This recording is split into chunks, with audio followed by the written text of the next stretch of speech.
Yeah. First of all, congratulations on your wedding. Just a question about how do you feel in Paris? You won, of course, so many times in Roland Garros, but never here. How do you explain it? Is it too late in the season for you? Is it the surface? Is it bad luck? How do you regard on the past editions? If it's not good luck that I won 12 times in Roland Garros, it's not bad luck that I never won here. No, that's the real thing. I get injured a lot of times, it's true. I missed this tournament a lot of times in my career. And other times I didn't play well, and other times the opponents have been better than me. Of course, it's an indoor surface that in the past is the surface that I had less chances. I think I have been improving the game to be able to play well. I think this year the surface is quite quick, quite fast, but I don't know. I am happy to be here. As everybody knows, for me, it's the most important city in my tennis career, and so I love to be in Paris. Always give me good vibes, and I think I am doing the right steps to try to be ready for the action on hopefully Wednesday. So let's see. Rafa, how's your hand doing? Do you play pen-free? Do you still feel something going on? Or? Don't ask me these kind of things. I have to. I don't know. As you know, I had my problem in the hand after the US Open, so I couldn't finish the Laver Cup as the way that I wanted. Then I had to stop for a while, and I feel better. That's why I'm here, and I am here with the goal to play at my 100%. That's what I expect. Rafa, congrats on your wedding. Is this your honeymoon here in Paris? Not at all.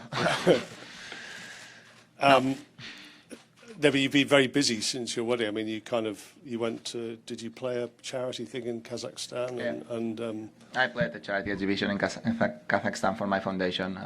Novak came to Kazakhstan to play for my foundation, so that was I can't thank him enough. So have been a great feelings, but obviously after the wedding I have the Sunday off, and then Monday, Tuesday practice, Wednesday flying to Kazakhstan, and Thursday late night here. So will you have time for a honeymoon or something before? Not now. Not this year.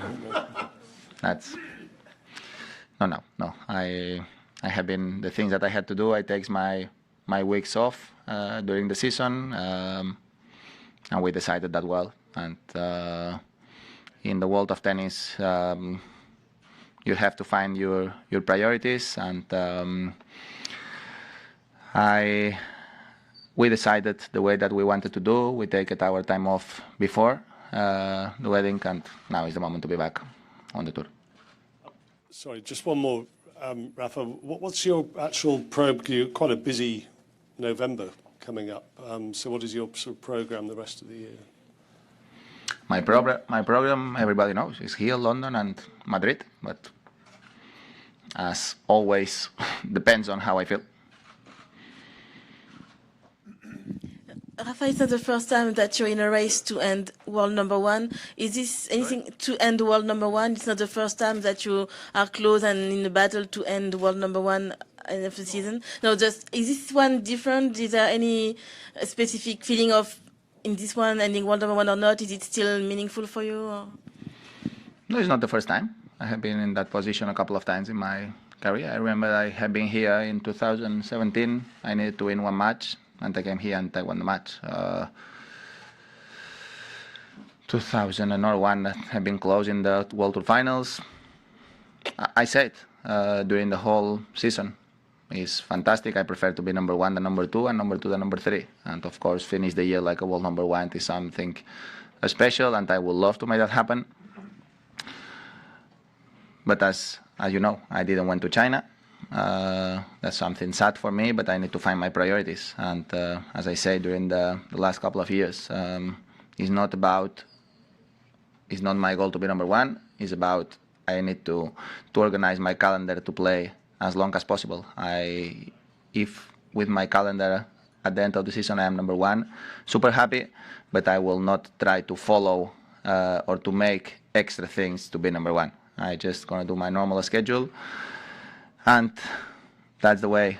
You need to take decisions, and my decision is to try to do the right things to play as long as possible, to give him more chances to play more years on the tour than try to be number one. Then I'm gonna try my best during the next couple events. Rafa, congratulations for your wedding.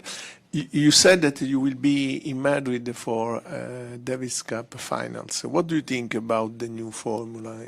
Is something that you are going to discover as the other players and the public? I can't think much because the things you need to try it to have a real opinion.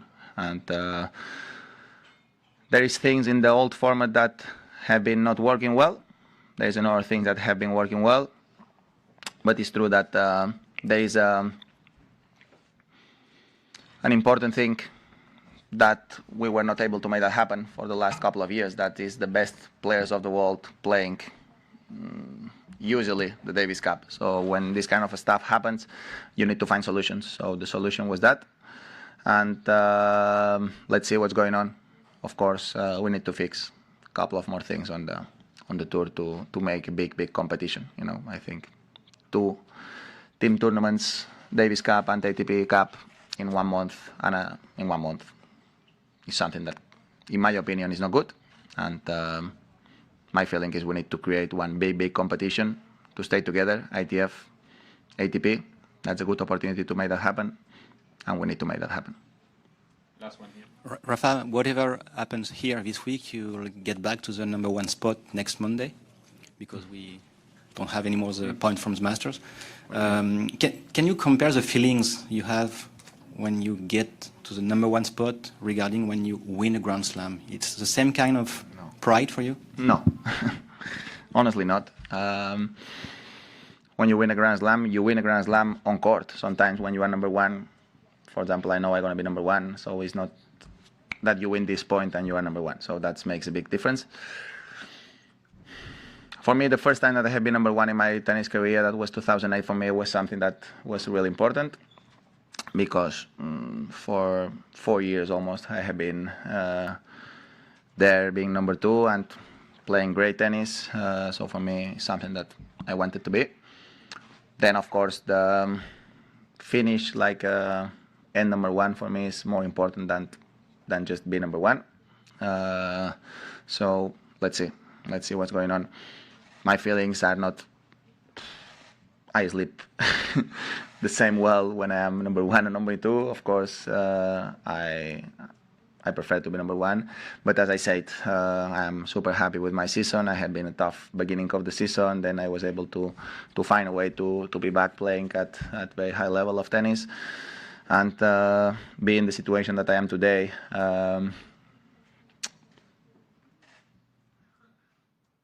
Think about it.